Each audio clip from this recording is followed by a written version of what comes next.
Hello दोस्तों, अभी classes में आपका स्वागत है। आज की इस क्लास में हम लोग देखेंगे साइंस का मोस्ट इम्पॉर्टेंट जो टॉपिक है बायोलॉजी में, ब्लड, जिसे हिंदी में कहते हैं रक्त बोलते हैं। ठीक है, तो आज की इस वीडियो में देखेंगे कि ब्लड से जो मोस्ट इम्पॉर्टेंट जो क्वेश्चंस आते हैं उनको कवर करेंगे। एक वीडियो में कवर करना पॉसिबल नहीं है ना। इसके 2-3 पार्ट 4 पार्ट तक देखेंगे। आज के फर्स्ट पार्ट में बेसिकली इसको बेसिक जो फाउंडेशन है वो जानने का क्लास दिखेंगे। ठीक है, वो जानने की कोशिश करेंगे। जैसे आपको बताएं कि ब्लड जो खून है ना, ब्लड का जो अध्ययन है, ठीक है, ब्लड का जो अध्ययन है इसे बोलेंगे हेमेटोलॉजी। हेमेटोलॉजी बोलेंगे, हेमेटोलॉजी बोलेंगे। ठीक है, हेमेटोलॉजी बोलते हैं या फिर इसको सेरोलॉजी भी बोलते हैं। ठीक है, हेमेटोलॉजी या सेरोलॉजी भी बोलते हैं। ओके, तो ब्लड का अध्ययन हेमेटोलॉजी या सेरोलॉजी बोलते हैं। ठीक है, तो इसका अध्ययन हो गया हेमेटोलॉजी। बात करते हैं जो ब्लड है एक क्या है, तरल संयोजी ऊतक है। ठीक है, तरल संयोजी ऊतक कहने का सेंस है कि ये लिक्विड फॉर्म में है। ठीक है, लिक्विड कनेक्टिव टिश्यू है। ठीक है, क्या है ये, लिक्विड कनेक्टिव टिश्यू है। ठीक है, लिक्विड फॉर्म में है और शरीर के पूरे जो पार्ट है, जो पैर, हाथ, शरीर, जितने सारे कुछ हैं वो सारे को कनेक्ट करके रखा हुआ है। ठीक है, इसलिए इसका क्या बोलते हैं, तरल संयोजी ऊतक है। ठीक है, बात करते हैं इसकी प्रकृति कैसी है। ठीक है, तो ये क्या है कि इसका जो प्रकार है कोलाइडी है, कोलाइड है। ठीक है, क्या है, कोलाइड है। कोलाइड कहने मतलब समझिए यहाँ पे कोलाइड क्या होता है। कोलाइड में सिंपल भाषा समझिए कि कोई कपड़ा से अगर हम उस ब्लड को छानेंगे, ठीक है, तो पूरा ब्लड उस वापस नहीं चला जाएगा उसमें। ठीक है, कुछ पार्ट उसके उसमें छन जाएगा। ठीक है, तो कोलाइड कहने का सेंस है कि पूरा छनेगा नहीं, कुछ पार्ट उसमें रह जाएगा। ठीक है, अब बात करते हैं कि प्रकृति में इसका बताया कोलाइडी होता है और ये क्या होता है, दुर्बल क्षारीय होता है। ब्लड का पीएच मान अक्सर एग्जाम में पूछता है कि ब्लड का पीएच मान कितना होता है। ठीक है, तो ब्लड का पीएच मान बात करें तो उसका होता है 7.4 होता है। ठीक है, ब्लड का जो पीएच वैल्यू होता है 7.4 होता है। क्या होता है, दुर्बल क्षारीय होता है। ठीक है, अल्कलाइन होता है। ठीक है, यहाँ समझने की कोशिश करेंगे दोस्तों कि किसको बोलेंगे। जैसे पीएच वैल्यू देखेंगे, यहाँ पे पीएच वैल्यू यहाँ से देखेंगे है ना, तो 0 से 7 अगर बात करें, ठीक है, फिर 8 से इधर 14। ठीक है, तो 0 से जो 7 होता है कैसा होता है, अम्लीय होता है। क्या होता है, अम्लीय होता है। ठीक है, जबकि इधर 8 से इधर बात करें क्या होता है, क्षारीय होता है। क्षारीय, अल्कलाइन होता है, अल्कलाइन। ठीक है, जबकि ये क्या होता है, एसिड होता है। ठीक है, तो हमारा 7.4 आ रहा है, 7 यहाँ है तो 7.4 आ रहा है। ठीक है, तो ये क्या हुआ, ये अल्कलाइन हुआ। ठीक है, तो ये क्या हो गया, दुर्बल क्षारीय। ठीक है, अब बात करते हैं जो ब्लड है। ठीक है, ब्लड जो है, रक्त है, उसका मात्रा कितना होता है। एक सामान्य व्यक्ति जो होते हैं, एक उसका क्या होता है, उसके बाहर का 7% होता है। कोई समान व्यक्ति है, उसका वजन का बाहर का 7% उसका उसमें ब्लड पाया जाता है, 7%। ठीक है, तो उस व्यक्ति का जो कोई सामान्य व्यक्ति है उसके बाहर का 7% पाया जाता है उसका ब्लड, उसके शरीर में। ठीक है, बात करते हैं रक्तचाप। ठीक है, रक्तचाप किसको बोलेंगे, ब्लड कितना स्पीड से गया और कितना स्पीड से आया। ठीक है, तो ब्लड कितना स्पीड से गया और कितना स्पीड से आया, तो एक सामान्य व्यक्ति के जो ब्लड जो होता है, ब्लड रक्तचाप जो होता है ना, वो कितना होता है, 120 के स्पीड से जाएगा। ठीक है, 120 का स्पीड से जाएगा और 80 की स्पीड से वापस आएगा। ठीक है, इसलिए हमारा ब्लड जो रक्तचाप जो होता है, ब्लड होता है कितना होता है, 120/80 होता है। ठीक है, ये आपका रक्तचाप हो गया। ठीक है, ब्लड प्रेशर। ठीक है, तो ब्लड प्रेशर जो रक्तचाप हो आपका 120/80 होता है। अब बात करते हैं कि इसको मापा कैसे जाता है, इसका मेजरमेंट कैसे होता है। तो इसको मेजरमेंट करने के लिए होता है स्फाइग्नोमेनोमीटर। ठीक है, इसका कैसे करते हैं मेजर, स्फाइग्नोमीटर। स्फाइग्नोमेनोमीटर, ठीक है। इससे क्या करते हैं, ब्लड प्रेशर को मापते हैं, ठीक है। रक्तचाप। अब यहाँ देखते हैं कि ब्लड का जो निर्माण होता है, ठीक है, ब्लड जो बनता है कैसे बनता है। बेसिकली ब्लड जो निर्माण होता है वो दो जगह से होता है, ठीक है। कहाँ होता है, दो जगह से होता है, ठीक है। देखिए ब्लड कहाँ होता है, ब्लड जो होता है, ब्लड बेसिकली दो जगह से बनता है, ठीक है। एक हुआ एक वयस्क व्यक्ति, ठीक है। बात करते हैं एक वयस्क व्यक्ति, वयस्क व्यक्ति की बात करें, ठीक है, तो वयस्क व्यक्ति जो ब्लड बनेगा उसका, ठीक है, कहाँ बनेगा, अस्थि मज्जा में। कहाँ बनेगा, अस्थि मज्जा में, जिसे कहते हैं बोन मैरो। क्या कहते हैं इसको, बोन मैरो, ठीक है। जबकि बात करें कि जो बच्चा गर्भावस्था में, शिशु हो, मतलब गर्भावस्था में हो, ठीक है, जो बच्चा भ्रूण में हो, है ना, वो कैसे बनेगा, भ्रूण, भ्रूण, ठीक है। भ्रूण मतलब एम्ब्रॉय, ठीक है, एम्ब्रॉय। एम्ब्रॉय में जो बच्चा हो भ्रूण में, है ना, उसका ब्लड कैसे बनेगा, उसका ब्लड बनेगा लीवर से। लीवर मतलब यकृत में, यकृत में उसका ब्लड बनेगा, ठीक है। ध्यान देंगे यहाँ पे, समझिए। यहाँ ब्लड दो तरीके से बनेगा, एक बनेगा बोन मैरो में और दूसरा कहाँ बनेगा, लीवर में।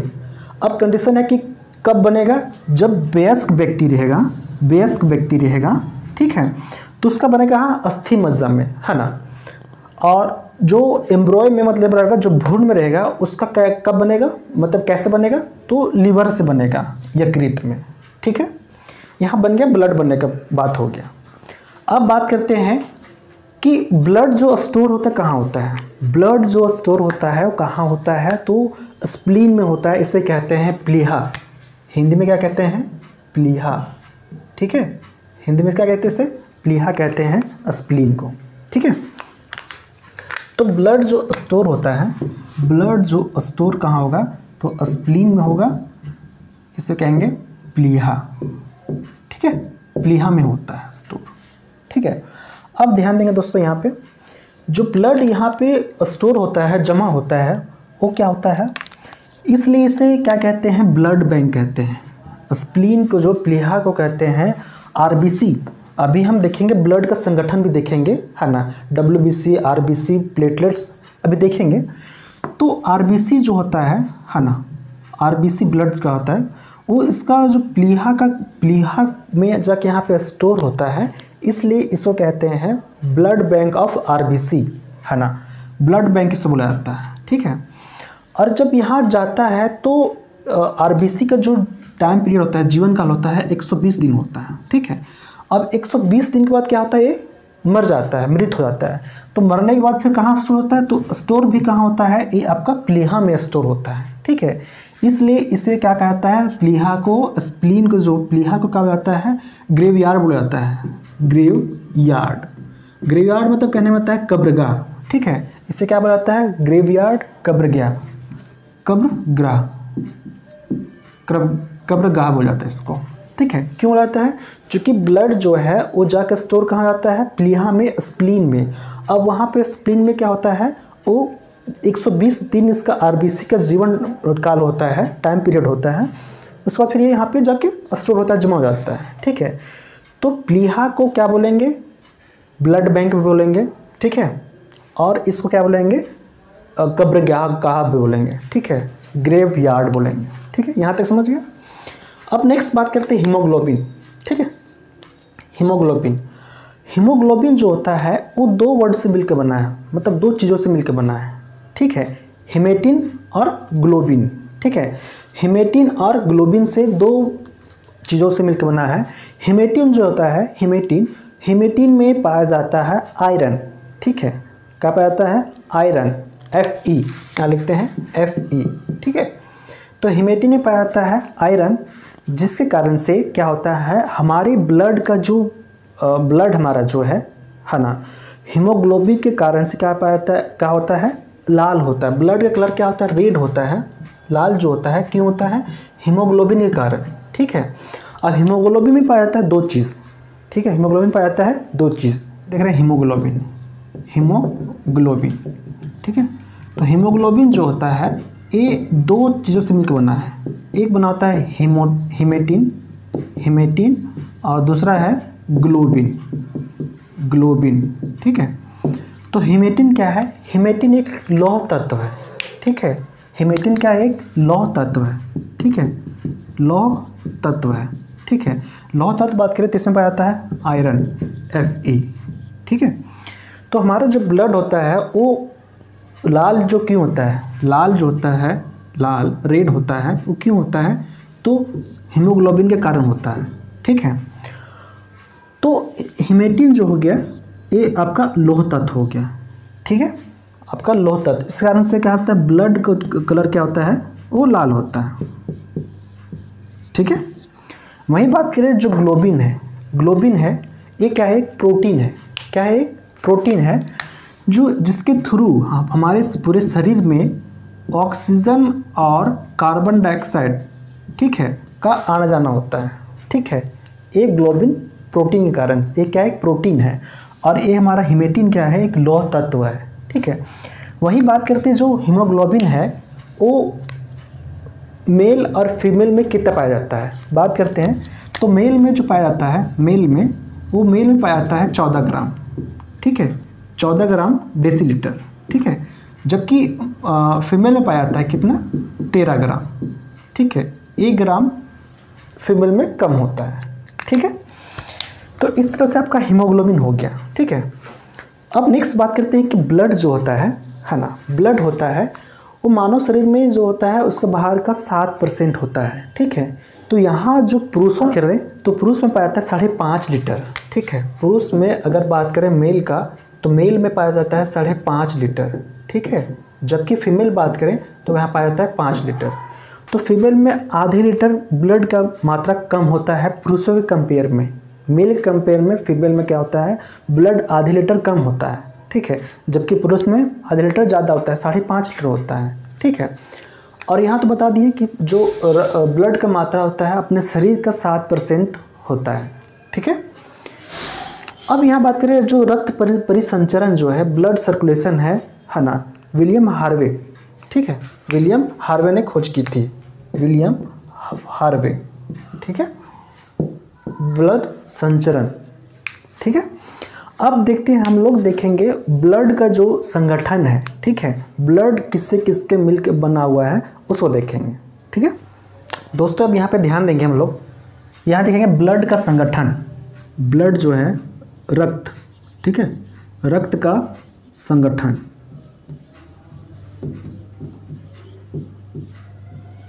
इसमें देखेंगे तो रक्त ब्लड का जो संगठन है मेनली यहाँ 2 हैं। ठीक है, कौन कौन से हैं ध्यान देंगे यहाँ पे। पहला आपको मिलेगा प्लाज्मा। ठीक है, और नेक्स्ट आपको मिलेगा कार्पल्स, जिसे बोले कि कार्पल्स को बोल सकते हैं रुधिराणु। क्या बोलेंगे इसको? रुधिराणु या रक्त कणिकाएं।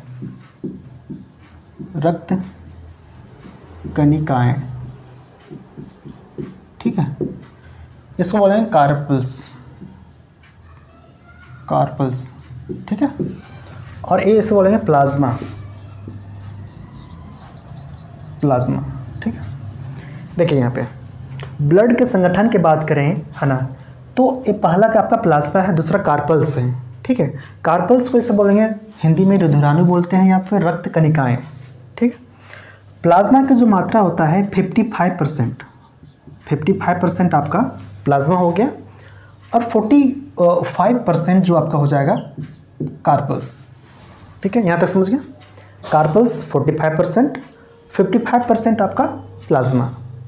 अब यहाँ ध्यान देंगे, कार्पल्स के अंदर रुधिराणु जो है इसके अंदर आएंगे 3 चीज़। कौन कौन आएंगे ध्यान देंगे आप? RBC, WBC और नेक्स्ट आपका प्लेटलेट्स आएगा, प्लेटलेट्स। ठीक है, तो इसके अंदर 3 चीज़ें आएंगे, कार्पल्स के अंदर RBC, WBC और प्लेटलेट्स हो गए यहाँ पे।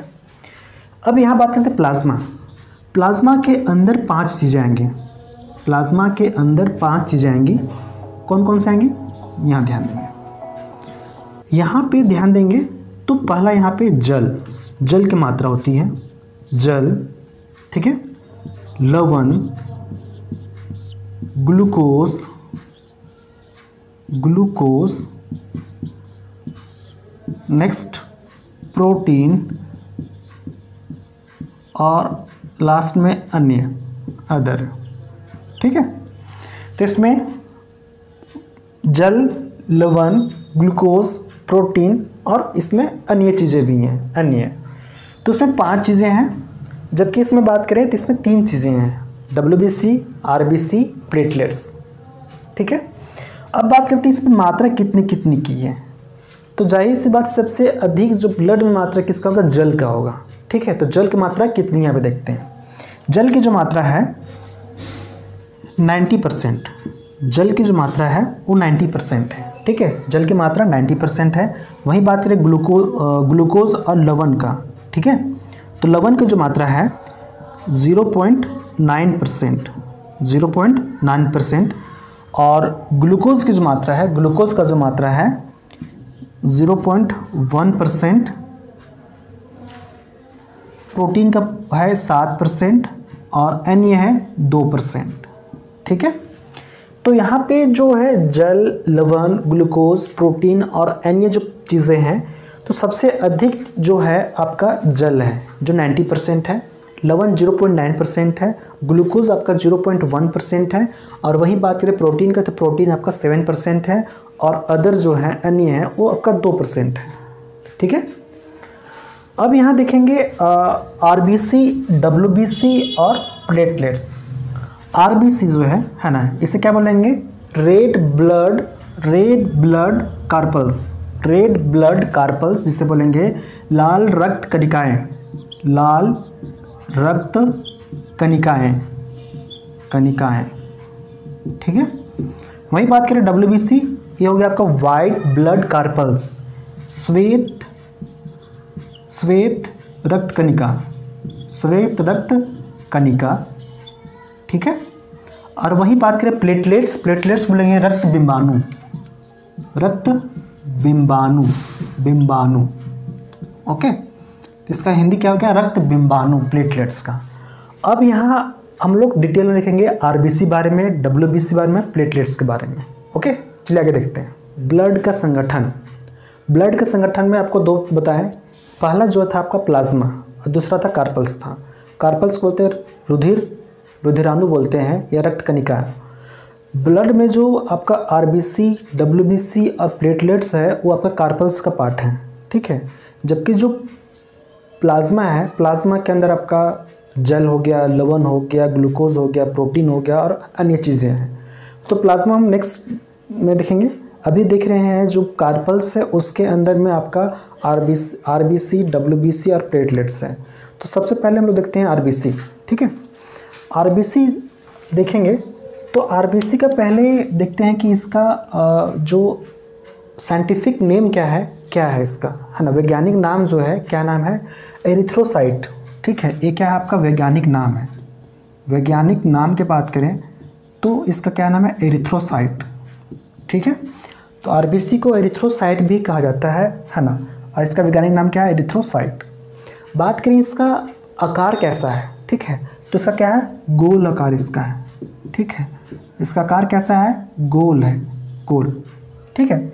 तो RBC का जो वैज्ञानिक नाम है एरिथ्रोसाइट, और इसका आकार की बात करें कैसा है, गोल है, ठीक है। बात करते हैं निर्माण का, इसका जो बनता कहाँ है, आपको पहले बता चुके हैं कि ब्लड जो निर्माण जो होता है, RBC का निर्माण जो होता है वो 2 तरीके से होता है। अगर एक वयस्क व्यक्ति है तो उसको कहाँ बनेगा, अस्थि मज्जा में, बोन मैरो में। जबकि एक भ्रूण में, एम्ब्रियन में बच्चा पल रहा है तो उस बच्चे का जो ब्लड बनेगा कहाँ बनेगा, आपका लीवर में बनेगा, ठीक है। कहाँ, लीवर में बनेगा, ठीक है, लीवर में, यकृत में। इसके जीवन काल की बात करें, जीवन काल होता है 120 दिन होता है, 120 दिन इसका जीवन काल होता है। और वही बात करें इसका मृत्यु कहाँ होता है, डेथ कहाँ होता है, तो प्लीहा में होता है, स्प्लीन में होता है। कहाँ होता है, स्प्लीन में होता है। इसलिए स्प्लीन को क्या कहता है, इसका कब्रगाह कहता है, ठीक है। आरबीसी का कब्रगाह किसे बोलते हैं? तो स्प्लीन को बोलेंगे, प्लीहा को बोलेंगे, ठीक है। और ब्लड बैंक किसे बोलेंगे? आरबीसी का ब्लड बैंक किसे बोलेंगे? तो ब्लड बैंक बोलेंगे स्प्लीन को या प्लीहा को, ठीक है। स्प्लीन और हिंदी में क्या है? प्लीहा, ओके। वही बात करते हैं इसमें केंद्रक होता या नहीं होता है। तो आरबीसी में केंद्रक नहीं होता है, ठीक है। ध्यान से देखेंगे यहाँ पे आरबीसी की बात कर रहे हैं, ठीक है। तो आरबीसी में केंद्रक नहीं होता है, ठीक है। इसमें अपवाद भी केंद्रक किस में होता है? तो यहाँ ध्यान देंगे अपवाद में पाया जाता है ऊंट में। ऊंट जो होता है, ऊंट और लामा प्रजाति, लामा, ठीक है। इसके जो आरबीसी में केंद्रक पाए जाते हैं अपवाद में, ठीक है। बाकी आरबीसी की बात करें तो आरबीसी में केंद्रक नहीं पाए जाते हैं, जबकि ऊंट और लामा प्रजाति हैं इनके आरबीसी में केंद्रक पाए जाते हैं।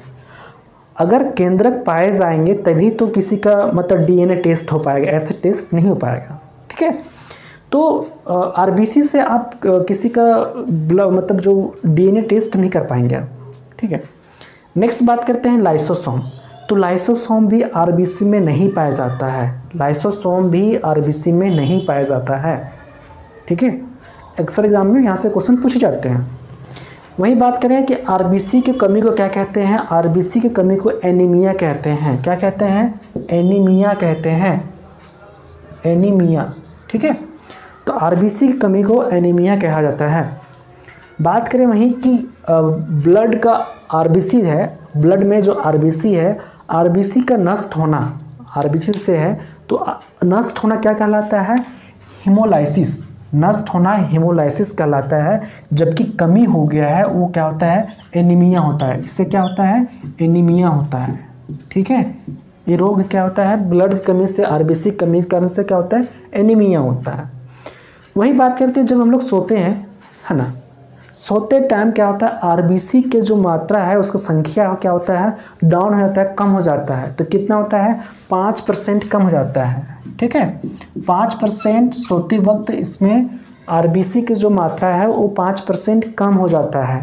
जबकि बात करें ऊंचाई पे चढ़ने पे, ऊंचाई पे चढ़ने पे क्या होता है? उसकी संख्या में वृद्धि हो जाती है। कितनी होती है? 30%, 30% इसमें वृद्धि हो जाती है ऊंचाई पे जाने पे, ठीक है। किसी ऊंचाई पे आप जा रहे हैं तो आपके शरीर का जो आरबीसी है वो 30% क्या होगा? बढ़ जाता है। और बढ़ना, देखिए यहाँ ध्यान देंगे, आरबीसी का बढ़ना क्या कहलाता है? बढ़ना हो जाएगा पॉलीसाइथेमिया, पॉलीसाइथेमिया और कमी एनीमिया, ठीक है। वही बात करें एक होता है, एक रोग होता है, बीमारी होता है, क्या होता है? जिसे कहते हैं थैलेसीमिया। थैलेसीमिया क्या होता है कि एक अनुवांशिक होता है। अनुवांशिक जो होता है थैलेसीमिया क्या होता है? एक अनुवांशिक होता है। इसमें क्या होता है? बच्चों को अपने माता पिता से रक्त रोग है एक, ठीक है, ब्लड का कमी। इसमें क्या होता है कि हीमोग्लोबिन के बनने की प्रकृति में गड़बड़ी आती है इसमें, ठीक है। और इसकी जो पहचान होती है बच्चे के जन्म के 3 माह बाद इसमें पहचान होती है, ठीक है। तो ये आपका हो गया थैलेसीमिया। थैलेसीमिया कैसा रोग है? एक अनुवांशिक रोग है जो उसके माता पिता के द्वारा बच्चों को मिलता है, ठीक है। तो ये थैलेसीमिया हो गया। वही बात करें इसमें इसका कार्य क्या होता है? आरबीसी का कार्य क्या होता है? तो ऑक्सीजन, ठीक है, ऑक्सीजन का परिवहन करना, शरीर के विभिन्न भागों तक ले आना, इसका कार्य है, मुख्य कार्य है आरबीसी का। दोस्तों वही बात करते हैं अभी हेमोग्लोबिन, ठीक है। तो आरबीसी में पाया जाता है क्या? हीमोग्लोबिन। और हीमोग्लोबिन के कारण से हमारा जो ब्लड होता है, आरबीसी क्या होता है? हमारा रेड होता है, लाल होता है, ठीक है। आपको फिलहाल अभी बताएं कि आरबीसी जो होता है, आरबीसी में क्या होता है? हीमोग्लोबिन। हीमोग्लोबिन में 2 तरह की चीज़ें पाई जाती हैं, एक होता है हीमेटिन और दूसरा होता है ग्लोबिन। तो हीमेटिन क्या है? हीमेटिन क्या है? एक लौह तत्व है। हीमेटिन क्या है? एक लौह तत्व है। जबकि अब बात करें ग्लोबिन का, तो ग्लोबिन क्या है? एक प्रोटीन है, ठीक है। ये क्या है? प्रोटीन है।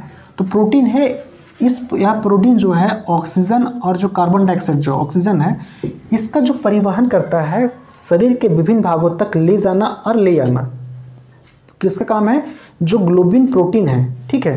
हीमोग्लोबिन में दो चीज़ें हैं, ठीक है, पता है आपको। पहला चीज़ है आपका क्या, हिमेटिन, हिमेटिन, और दूसरा क्या है, ग्लोबिन, ठीक है, ग्लोबिन। तो ग्लोबिन क्या है, एक प्रोटीन है, ठीक है, जो ऑक्सीजन को शरीर के विभिन्न भागों तक ले जाना और ले आना कार्य उसका काम है, ठीक है। वही बात करते हैं हिमेटिन जो है क्या, लोह तत्व है, क्या है, क्या लोह तत्व है। लोह तत्व कहने के सेंस मतलब एक आयरन है, ठीक है, आयरन है Fe, जिसके कारण से हमारे शरीर में क्या होता है, वो ब्लड मतलब बनता है, ठीक है। यहाँ बात करते हैं मेल और फीमेल की बात करते हैं, ठीक है। तो मेल में जो पाए जाते हैं हीमोग्लोबिन, मेल में, मेल, ठीक है, इसे पाया जाता है 14 ग्राम, ठीक है, जबकि फीमेल में पाया जाता है 13 ग्राम, ठीक है। तो ये आपका आरबीसी हो गया, ठीक है, ये आपका आरबीसी हो गया। अब देखेंगे फिर नेक्स्ट वीडियो में हम लोग डब्ल्यूबीसी के बारे में, ओके। तो आज के लिए बस इतना ही करते हैं, फिर मिलते हैं नेक्स्ट वीडियो में। वीडियो अच्छी लगी तो वीडियो को लाइक कर लें, और फर्स्ट टाइम चैनल पर विजिट किए हैं तो चैनल को सब्सक्राइब कर लीजिए, बेल आइकन को प्रेस कीजिए ताकि वीडियो का नोटिफिकेशन आपको मिलते रहे।